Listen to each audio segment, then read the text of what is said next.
Alléluia. La chorale soit bénie. Qu'elle soit richement bénie. Car cela relève de l'Église du Seigneur. Soyez bénis, la jeunesse. Que le nom de Dieu soit toujours béni. Amen. Les mamans, soyez bénis. Amen. Les frères et sœurs, soyez bénis. Amen. Vous êtes bénis par la parole et par les cantiques. Amen. Vous êtes bénis ce matin. Vous êtes bénis ce matin. Car Jésus est au milieu de vous. Les anges de Dieu, pour ceux qui ont les yeux d'esprit, ont pris toutes les places qui sont vides au milieu de vous.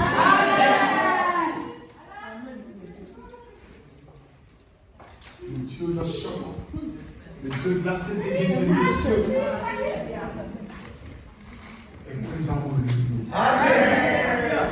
Que son nom soit toujours glorifié. Amen. Nous allons partager ce matin avec vous la nourriture du Seigneur. Amen. Alléluia. Car c'est par la parole, par cette nourriture que toute chose a été faite. Et c'est le moment, le moment solennel, privilégié pour le chrétien de se disposer. Mais plutôt c'est ce moment-là que nous dormons. C'est ce moment-là que nous divaguons en esprit, on voyage et on n'est pas connecté. Soyez bénis. Amen. Soyez richement bénis. Amen. Que Dieu sanctifie mes lèvres, Amen. sanctifie mon être Amen. et m'utilise comme un instrument puissant. Et qu'à travers cette prédication, que nous soyons sauvés. Amen. Vous avez entendu les lectures du jour. Mais moi, je ne suis pas venu vous parler des lectures du jour. Je suis la voix qui crie dans le désert. Pour vous rappeler que vous êtes les enfants de la fin des temps. Il n'y a plus de temps pour vous, mais qu'il faut circoncire son cœur. Revenir à Jésus-Christ pour être sauvé. Amen. Car bientôt, l'enlèvement va se faire. Il n'y a plus de temps. Car ici même, Dieu m'avait révélé et je vous ai donné les révélations de la fin des temps. Nous sommes la dernière génération. Parce que il a été dit dans le livre de Daniel 10, 12 plutôt, au verset 4, que la fin des temps, la connaissance va augmenter. Et les choses qui ont été scellées vont être mises à nu. Et le monde de la connaissance, c'est-à-dire les derniers vivants avant la venue de Christ, ce n'est pas la fin du monde. Il aura encore 1000 ans de vie. C'est la venue de Jésus qui marque la fin des temps. Comme il est monté, c'est ainsi qu'il reviendra pour juger les vivants et les morts. Amen. Donc nous sommes à cette époque de la formation des 10 orteils. Vous avez entendu la vision de Nebuchadnezzar dans le livre de Daniel, où Dieu révèle à Daniel tous les gouvernants qui vont se succéder jusqu'à la fin.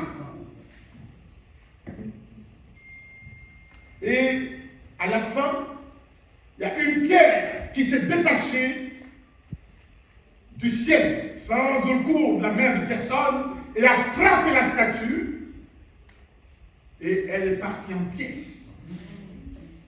Et la pierre a grandi, et a pris la surface de la terre. Et Daniel dit que c'est le royaume de Dieu qui est descendu pour s'établir à jamais sur cette terre. Amen. On couronnera Jésus, roi des rois, Seigneur des seigneurs.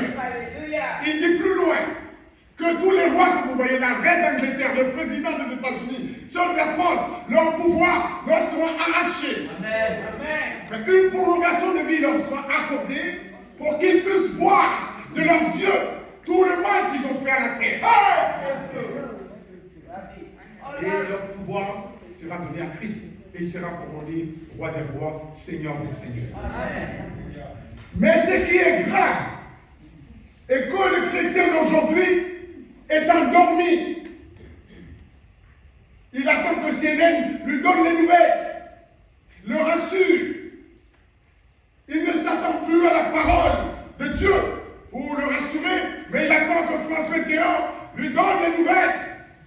Tout est écrit là. C'est ici que vous devez vous rassurer. Car tout ce qui se vit autour de vous doit arriver pour que la parole du Seigneur s'accomplisse. Alors je vous ai dit que Daniel, on lui a dit que la caresse allait augmenter. Mais de son temps, il n'y avait pas d'avion, il n'y avait pas d'internet, il n'y avait pas même ce qu'on appelle aujourd'hui les téléphones. Donc, aujourd'hui, à notre temps, le temps des enfants de la fin, la connaissance est tellement allée loin, très loin, que même les hommes font des choses extraordinaires, à tel point qu'ils pensent qu'ils sont Dieu. Toutes les nations de la terre, des hommes de la fin des temps, préparent la venue de ce dernier royaume, des 10 orteils que Daniel a vu, pour qu'ils prennent le contrôle, pour que vous ne puissiez ni acheter, ni vendre, pour que vous ne puissiez même voyager sans leur demander leur consentement. Ils ont mis en place la biométrie. Ils sont allés encore plus loin. Il y a la reconnaissance faciale. Toutes ces technologies préparent le gouvernement, le dernier gouvernement qui va venir et qui est prêt de se lever. Pourquoi je vous le dis? Vous avez vu la guerre en Ukraine. Quand je vous avais parlé des bêtes, les royaumes qui existaient à la venue de Jésus-Christ, je vous ai parlé de ça ici. On ne va pas encore les lire, mais je vais survoler pour que vous puissiez le comprendre. Dieu dit à Daniel, voici les royaumes qui seront sur terre quand Jésus va revenir. Et ces royaumes-là sont représentés par des bêtes. Il dit qu'il voit, ça Daniel 7 ans, il voit sortir de la mer des bêtes qui étaient reconnaissables. Il y avait un lion, sur le dos du lion, il y avait des aigles, des ailes d'aigle. Il y avait un léopard qui avait 4 têtes et il y avait un ours. Derrière le léopard aussi, il y avait des ailes d'oiseaux. Ok? Et je vous ai défini toutes ces choses-là en vous disant que le léopard, c'était l'Allemagne, le lion, la Grande-Bretagne, l'ours, c'est la Russie, ok? Et l'aigle, c'est les États-Unis. Donc, toutes ces choses, ces pays-là sont là. Et ce sont ces pays-là qui tirent les ficelles, ce sont eux qui gouvernent, ce sont eux qui décident. À cause de toutes ces connaissances et de tous ces pouvoirs que la bête leur a donnés, de trouver les choses, on a mis Dieu de côté. Mais ce n'est pas nouveau. Il faut que ces choses arrivent pour que la prophétie puisse s'accomplir. Alors je vous ai survolé cela. La guerre en Ukraine. Que Poutine, Dieu dit dans le livre de Daniel, je crois que c'est au 7 toujours, que l'ours,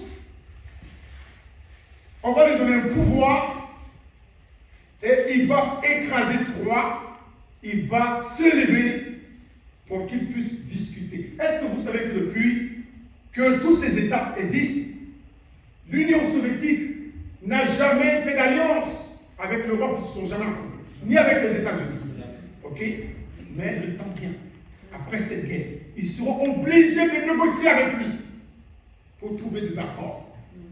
Et Saint Paul nous dit que quand le monde va dire paix et sûreté, et c'est là que tout va se fondre. Et nous sommes là.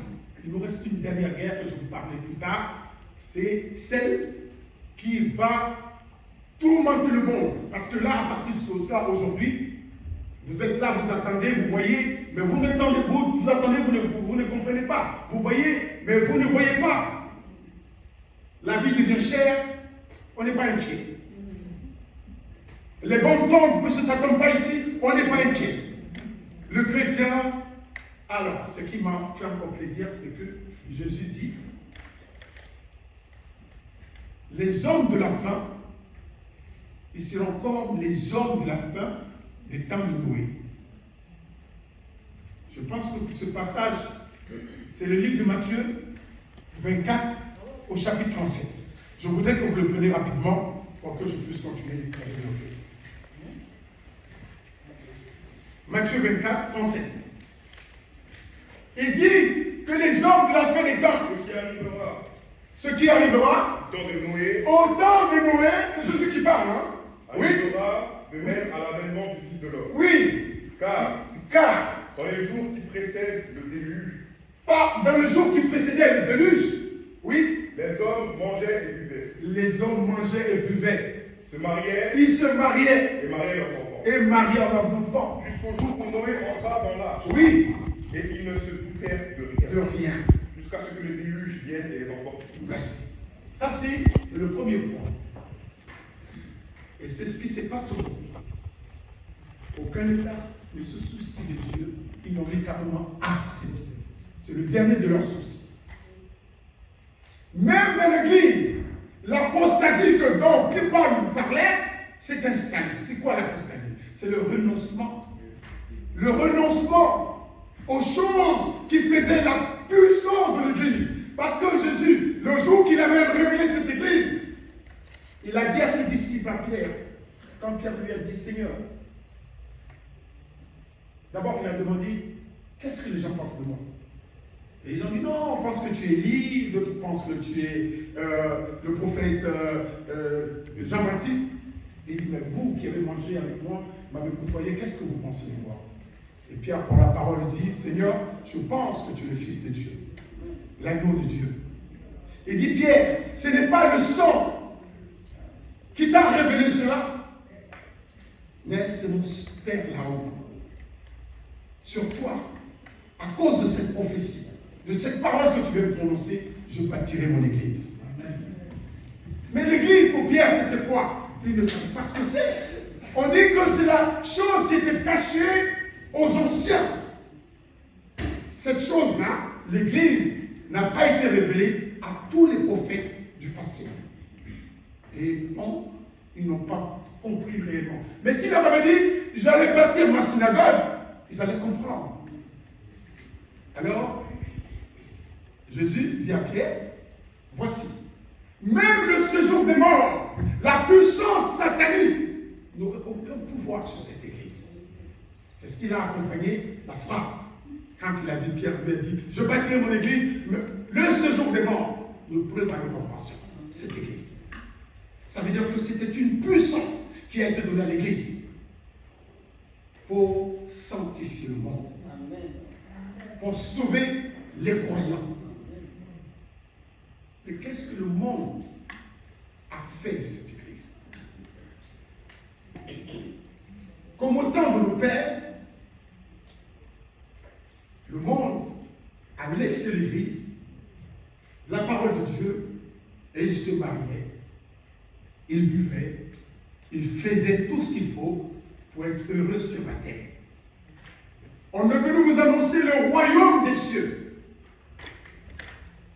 Car il est dit, œuvrons pour la sanctification de l'homme. L'homme pense que quand il est mort, tous ses souffrances sont finies. Ses problèmes sont arrêtés. Non, c'est le corps qui meurt. Mais l'âme ne meurt pas. On dit que quand la trompette, la dernière, va sonner, tous ceux qui sont morts ressusciteront et un corps incorruptible, ça c'est un Corinthiens 15, vous pouvez le lire, leur sera donné. Et ils iront à la face du Seigneur pour rendre compte. Et dans le livre de Pierre, je ne vais pas le lire, mais je vais vous donner sur les passages, vous pouvez les noter. 2 Pierre 2, Pierre dit que même les anges qui ont péché, Dieu ne les a pas épargnés. À plus forte vous, nous, à qui Dieu a confié cette grande église et que nous avons installé l'apostasie. Et pour aller plus loin, je voudrais qu'on me prenne le livre de 2 Timothée pour comprendre que nous sommes les enfants de la fin des temps et que nous devons nous réveiller de notre sommeil. Nous courons après les options. Nous courons après les postes. Nous voudrons devenir des grands pasteurs pour amener où nos brebis, pour les conduire où. Alors comprenez que votre réunion ici, c'est pour sanctifier vos âmes, pour avoir une place auprès de notre Sauveur Jésus-Christ. Parce que le temps est arrivé. Nous allons peut-être être enlevés dans 5 ans, dans 2 ans, dans 1 an. Mais ceux qui vont rater l'enlèvement, le châtiment, je vais vous le dire tout à l'heure. Nous allons d'abord prendre 2 Timothée, si quelqu'un l'a trouvé, et nous allons revenir. 2 Timothée 2, 3 plutôt. 3e verset au 5e. Avec moi, Bon. comme 2 Timothée, insensible, déloyaux. voilà. Il dit, calomniateurs, voici les enfants de la fin des temps, voici leur nature. Oui, calomniateurs, recommence mon frère. insensibles, On dit qu'ils sont insensibles. Ces déloyaux, hommes-là sont insensibles. Oui, déloyaux, ils sont déloyaux. calomniateurs, Un instant. Quand on dit que quelqu'un est insensible, ça veut dire qu'il n'a plus de conscience. Il peut à tout moment appuyer sur la bombe H et détruire l'humanité. Ok? Donc, on dit qu'ils sont pas loyaux, même entre eux. Ils se font des coups bas. Ok? Continuons, mon frère. Oui? calomniateurs, Ils sont calomniateurs. Quand on devait aller attaquer Kadhafi, on a dit quoi? Oh, ils possèdent des armes chimiques, il a tué son peuple, et ils sont partis. Ok?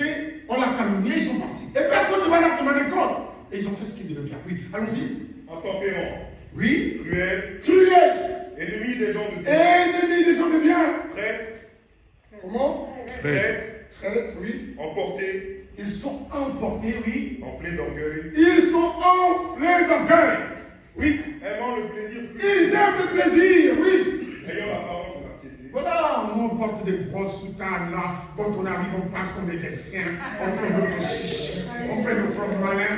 Mais au fond, dedans, tout est pourri. Voici, on dit, oui. Mais reniant ce qui en fait la On dit ce qui fait la piété, ce qui fait la sainteté, on le réunit. Oui. éloigne-toi de ces hommes-là. Dieu dit de nous éloigner de ces hommes-là, oui. Ça, c'est pour l'église. Ça, c'est ce qu'on appelle l'apostasie. L'apostasie, nous avons oublié les règles qui font la force de l'église. Nous avons enseigné des choses fausses pour faire plaisir, pour qu'on nous regarde comme les bons, pour qu'on nous regarde comme les meilleurs. C'est ça l'apostasie. Et cette apostasie n'est pas seulement dans l'église, mais dans toutes les églises. Et il dit qu'il y a 2 églises. L'église de la fin des temps, il y a un qui s'appelle Laodicée et l'autre Philadelphie. Philadelphie est l'église qui va être enlevée et Laodicée est l'église qui va rester sur terre pour subir les châtiments de Dieu. Vous comprenez? Il a toujours été 2 sortes de chrétiens. Les chrétiens charnels qui cherchent le pouvoir, qui cherchent l'autorité, la richesse. Et il y a ceux qui sont spirituels. C'est pour cela que dans le livre de Matthieu aussi, il dit il y a 10 folles et 10 vierges. Folles et 10 qui sont sages. Donc la moitié de l'église va rater l'enlèvement. C'est pour cela que vous devez commencer par vous interroger. Est-ce que vous êtes dans ceux qui sont folles aux ceux qui sont sages. Il y a toujours ces deux tendances dans l'Église. Il y a les vrais et puis il y a les bons blés. Mais les deux croient ensemble. Si vous faites pas attention, ils nous amènent tous à la perdition. Parce que nous louons maintenant les hommes. Vous savez que, au temps de Saül, pour sa gloire, au boulot de son peuple, il a le roi, le prophète Samuel, et a déchiré même le vêtement de Samuel, pour que Samuel le glorifie devant son peuple. Vous le savez, non? Et c'est ce que nous vivons aujourd'hui. Tous les pasteurs de notre église, que ce soit les églises là-bas, tout le monde court après quoi? Merci là-bas. Nous courons tous après l'argent. On dit que nous sommes, dans cette lecture, amis de l'argent et ennemis des choses bien.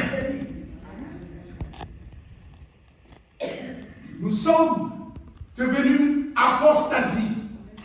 Et Paul dit, avant notre réunion avec Christ, il faut que l'apostasie, premièrement, s'installe dans l'Église. Les autres miracles, les autres signes se sont déjà accomplis. Israël est revenu déjà en existence depuis 48. Il a disparu de la terre depuis 2600 ans à cause du péché. Vous savez, je vais revenir encore en arrière. Pour vous dire comment on a abandonné autrefois, comment on a abandonné Dieu. Il y a eu 2 rois en Israël. Le tout premier roi, on dit qu'il a été oint par du fiol. Le fiol, c'est comme si je prenais une tasse et je mettais de l'huile dedans et on mettait ça sur la tête du premier roi. Parce qu'il était charnel. C'était celui que Israël a réclamé de son propre chef. Mais celui que Dieu a préservé pour le peuple d'Israël et qui a fait qu'aujourd'hui nous prions et nous voyons le chandelier s'appelle David, l'homme que Dieu aimait de son cœur. Quand Saül était roi, il n'a jamais pensé à aller chercher le tabernacle de Dieu qui avait déjà fui Silo, où on louait l'Éternel. Le tabernacle était dans une tente, quelque part, chez un Sulicien. D'accord? Et durant tout son règne, il n'a pas fait appel à ces tabernacles. Tout ce qu'il voulait, c'est qu'on le reconnaisse comme le grand, le puissant, le maître des maîtres d'Israël. Jusqu'à ce que Dieu le balaie. Mais quand David est venu, la première des choses, c'est d'aller chercher cela. Mais il n'a pas mis à Sion, il est parti le mettre sur l'air d'Hermon. Et là, il a invité le peuple à venir danser, chanter et glorifier le nom de l'Éternel. Ils ont eu peur de venir. Vous savez pourquoi? Parce que quand on voyait l'âge de l'alliance, il y avait que les sacrificateurs qui avaient le droit de le voir. C'est pour cela, avant, il y avait ce qu'on appelle le grand hôtel où c'était fermé. Ok, voilà, merci. Je vais le voir. Et David maintenant appelle son peuple et dit, Dieu a fait une brèche. Il a fait toute une petite ouverture pour que le peuple comprenne que Aslo, il n'était plus là-bas. Mais les gens n'avaient pas l'habitude. Ils allaient toujours faire un sacrifice, mais Dieu n'était plus. Et c'est ce que nous vivons aujourd'hui. Nous avons abandonné Dieu dans Shofar. Quand il est mort, on a partagé l'église comme un gâteau. Chacun cherche sa part. Et il se proclame, je suis l'héritier, je suis le ceci. En portant Shofar dit que Dieu devait désigner l'homme. Mais aujourd'hui, on les suit. On les suit, nous avons un abattoir. Mais si nous savons que nous sommes fidèles à notre propre Chououané, à la maison de Shofar, à cette grande église qui est hôtel de vie, parce qu'elle a été créée par révélation. C'est l'église qui a amené, qui ses branches sont parties partout. Mais comme vous savez que le Satan est puissant, la terre lui a été donnée en héritage. Donc qu'est-ce qu'il fait? Dans l'armure que nous a donnée, il fait des petits trous, des fissures, des fissures, des fissures. Et ainsi, il fait tomber petit à petit les enfants de Dieu et ils prennent possession de la maison de Dieu. Mais le temps vient où Dieu même dit qu'il va les lier pour les jeter au feu. Parce qu'il nous a trop embêtés. Parce qu'il nous a trop divisés. Parce qu'il nous a trop amené à la perdition. Vous, la jeunesse, ne faites pas comme nous. Reprenez cette église et le flambeau. Dites à nous les papas, donnez-nous la directive à suivre pour que nous puissions rassembler l'église de Chafa. Parce que je sais que eux, ils ne peuvent plus le faire. En vérité. Ils ne peuvent plus le faire. Et ils le savent. Vous pensez que Emmanuel Chafa va venir déposer sa soutane pour dire je fais la paix. Non, il y a trop d'argent derrière, mes frères.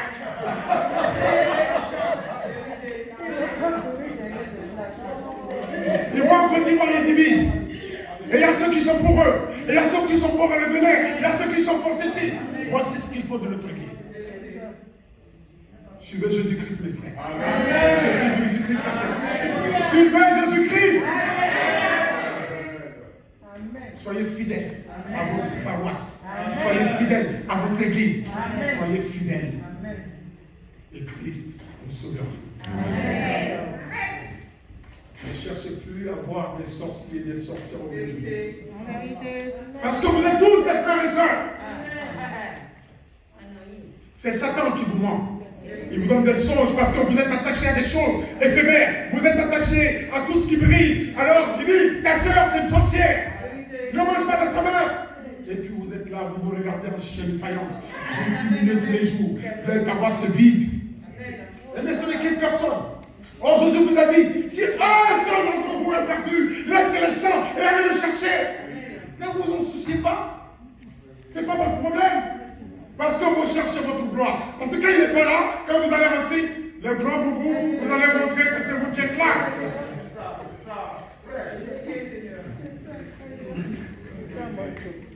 Je prends une petite minute.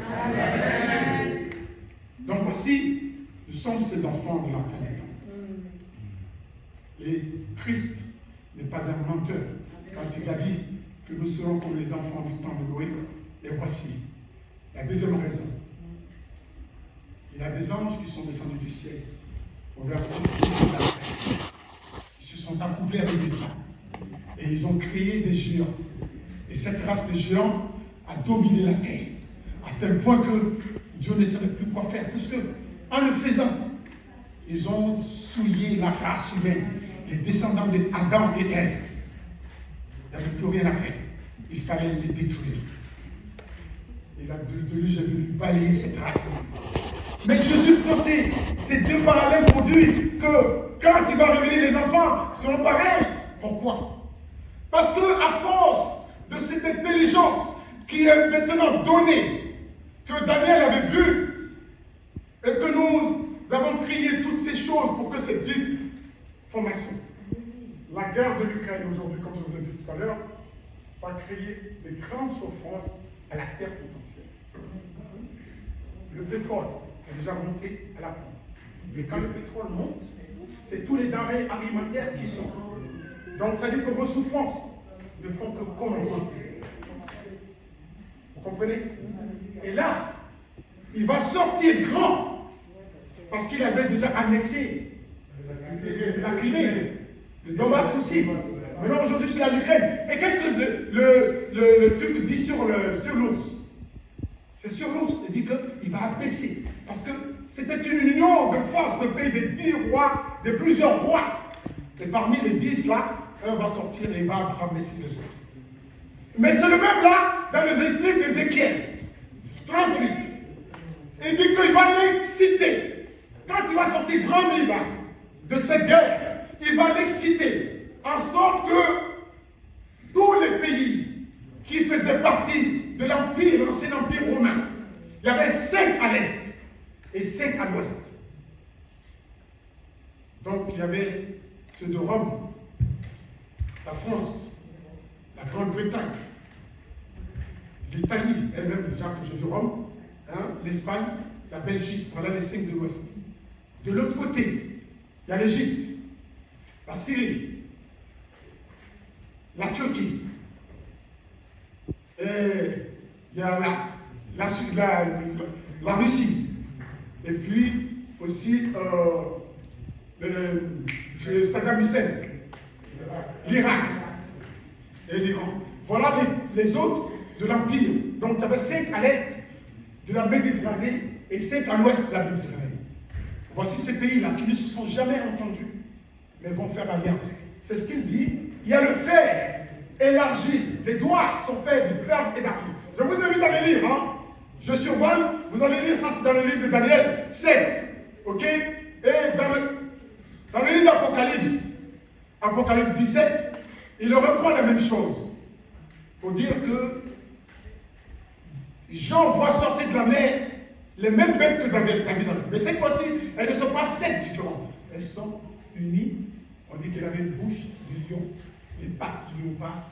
Je ne sais pas, vous ne pouvez pas vous faire lire tout ça, mais je vous explique que maintenant, cette union-là, de cette union va sortir l'Antichrist.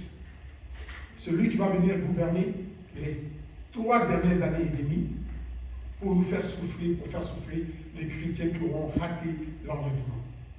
Donc là, l'enlèvement peut se faire à tout moment, mais personne ne saura. Il n'y aura que les chrétiens qui ont raté l'enlèvement qui vont subir le 666, la colère de Dieu.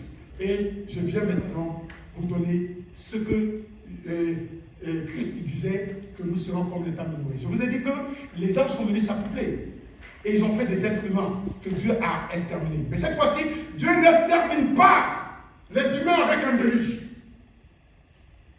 Mais il va envoyer des fléaux qui seront donnés par la main des hommes pour faire souffrir la terre. À tel point que les hommes humains vont demander à mourir. Et la mort leur dira, non, vous êtes trop beau, je ne vous veux pas. Comprenez? L'homme est allé très loin aujourd'hui avec la science. Avant, c'était les anges qui sont venus se mélanger avec les humains. Et ils ont créé cette... Aujourd'hui, l'homme est capable, peut-être même à l'heure où je te parle, à fabriquer des humains sans âme. Vous êtes d'accord? Avec l'in vitro, avec le clonage, où on va prendre maintenant des ADN, des animaux pour donner à certains humains. Pourquoi? Parce qu'on dit qu'ils seront insensibles. Ces hommes-là peuvent appuyer sur la bombe nucléaire sans problème. Ça ne va pas leur empêcher de dormir. Vous comprenez? Comme ils ont fait à Hiroshima et à Nagasaki. D'accord?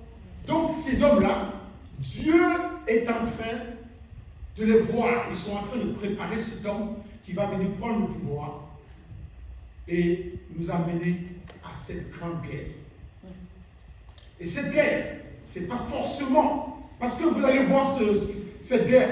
Bon, vous prenez d'abord le livre, vous me prenez le livre de Jude. Jude 1er, verset 6. Rapidement, prenez le livre, on va avancer. Jude. Après, quelqu'un me cherche le livre de Pierre, je crois que je sais parler de ça. Vous allez voir que les anges qui ont amené la terre à cette perdition dont le déluge a lavé, Dieu les a enchaînés. Il les a liés. Et il les a liés pourquoi? Pour le jugement. Ils doivent encore faire souffrir les humains avant qu'ils soient jetés dans les temps de feu. Donc, Dieu les a liés et vous allez voir ce qu'ils attendent de faire à la terre. Qui a trouvé? Jude 1, verset 6. Oui. Il a réservé pour le jugement. Dieu a réservé pour le jugement. Les grands jours. Oui. Enchaînés éternellement. Enchaînés éternellement. Par les ténèbres. Dans les ténèbres. Les anges qui n'ont pas gardé leur dignité. Oui. Mais qui ont abandonné leur propre demeure. Oui. Que Sodome et Gomorrhe. Oui. Et les villes voisines. Oui. Qui se livrèrent comme eux à la débauche. Oui. Et à des vices contre nature. Merci. Oui, continue, maman, finis là. Sont donnés en exemple. Oui. Subissant la peine d'un feu éternel. Merci. Ça, c'est un. On dit que ces anges-là, qui ont créé toutes ces débauches, toutes ces choses mauvaises dans le passé, on les a liés. Alors, vous allez voir dans Apocalypse 9. Prenez Apocalypse 9. Apocalypse 9. Premier verset là-bas. Le cinquième ange sonna de la trompette. Oui. Et je vis Et je vis. une étoile qui était tombée du ciel sur la terre. Oui. La clé du puits de l'abîme La clé du puits de l'abîme lui fut donnée. lui fut donnée.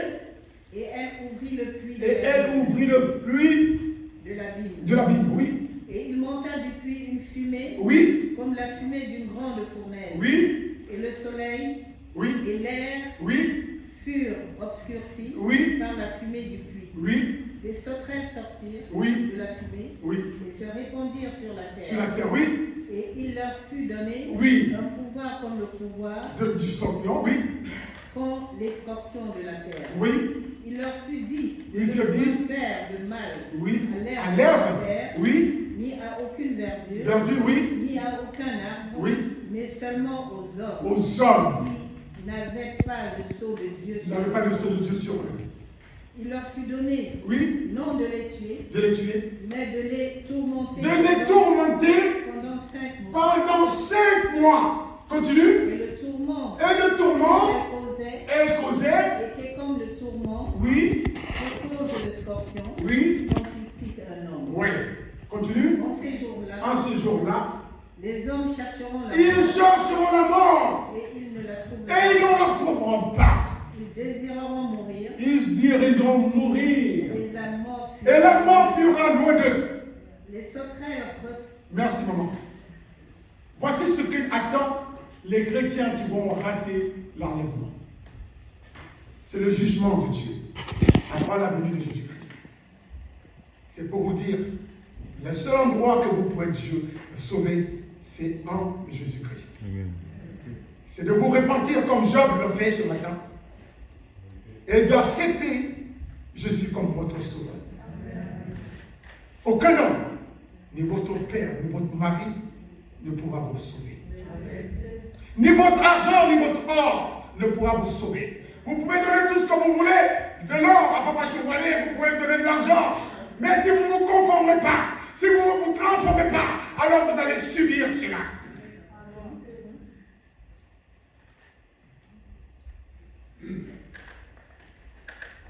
Ils vont pour la santé.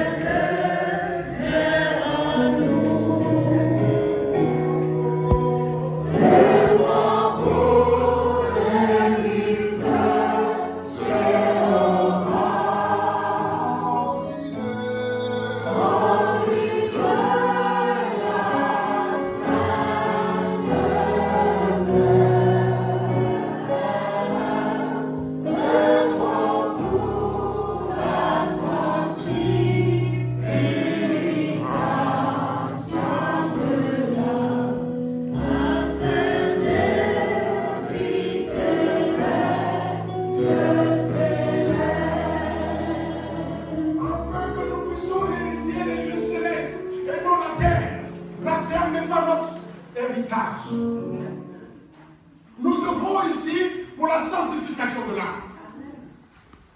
Alors arrêtez de chasser les enfants de Dieu. Quand ils arrivent, accueillez-les. Qu'ils soient bien en noir, en rouge, acceptez-les. Ce n'est pas votre habit qui vous emmène au ciel. Mettez-les à l'aise, parce que Dieu veut les sauver. Comme l'a dit la lecture de ce matin, à la fin de Jacques, il dit, vous aurez sauvé des âmes. Mais vous chassez, vous, les âmes. Parce que vous pensez que votre petite statue est menacée. Parce que si quelqu'un vient, il prophétise bien, vous êtes menacé. Il prêche bien, vous êtes menacé. Mais vous avez peur de quoi? Chacun a un don, chacun a un élément. Si il reste une roue à une voiture, peut-elle rouler? Il y a 4 roues. Chacun son poste, chacun a son devoir. Nous sommes complémentaires. Donc n'ayez pas peur. Ne chassez pas les fidèles. Laissez-les s'intégrer. Car Dieu les appelle pour les sauver. Amen. Si vous les amenez à la perdition, vous allez répondre de leur sang. Hôtel de vie, Dieu vous aime. Amen. Dieu vous aime à tel point qu'il vous a donné des enfants, des papas qui prophétisent, qui vous disent les choses à venir. J'ai écouté aujourd'hui une révélation de mes fils, parce que je les vis naître. Je ne vais pas le nommer parce qu'il a la jalousie. Mais les prophéties que Dieu a données, les visions qu'il a vues, sont des révélations prophétiques. Amen. Que Dieu le bénisse. Amen. Fortifie chacun d'entre vous. Amen. Si vous voulez être bon, lisez la Bible. Amen. Arrêtez de lire des romans. Et si vous ne comprenez pas, demandez à Dieu de vous le révéler et il va vous le faire. Si vous voulez être bon prédicateur, vous voulez bien prier, ce sont des grâces, ce sont des dons. Tout cela est donné gratuitement. Personne ne l'achète. Vous avez vu là, dans le livre de Matthieu et Marc, Jacques tout à l'heure, si tu es malade, alors prie.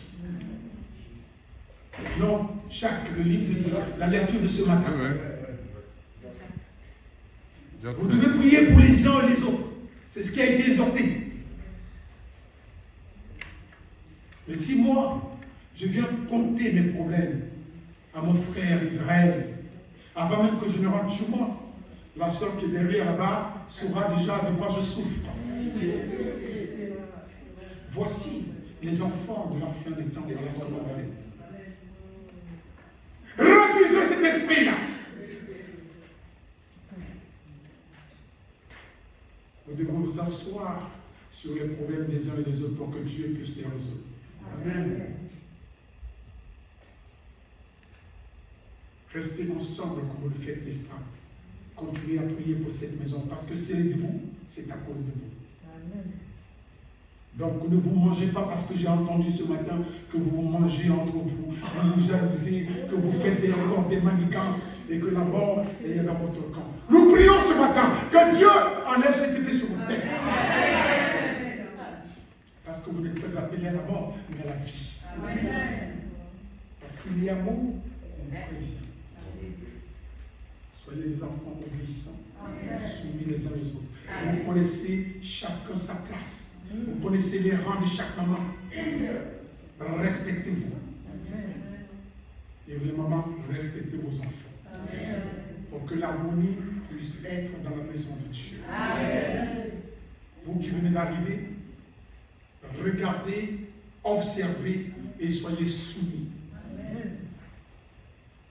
Dieu va vous révéler aussi. Dieu va vous révéler, quand je dis vous révéler, va vous donner demain peut-être l'onction. Et la grâce qui est en vous va permettre aussi à des hommes et à des femmes d'être sauvés. L'esprit est en confusion aujourd'hui sur les églises.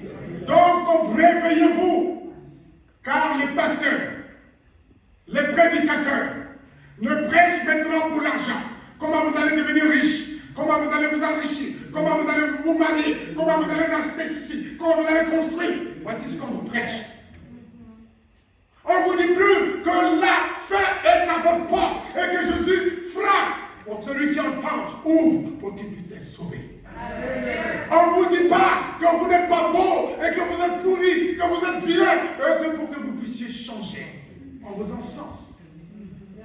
Ah, vous êtes les meilleurs, vous êtes le bien, le grand. Et c'est ça qui nous plaît. C'est l'apostasie.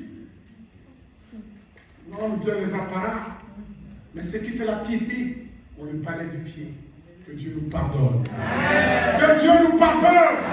Qu'il prie pour cette église. Afin qu'elle soit l'église qui va sanctifier le monde. Je crois que je fais le tour. Je garde un peu pour une prochaine fois. Que Dieu soit béni. Au nom de Jésus notre Seigneur.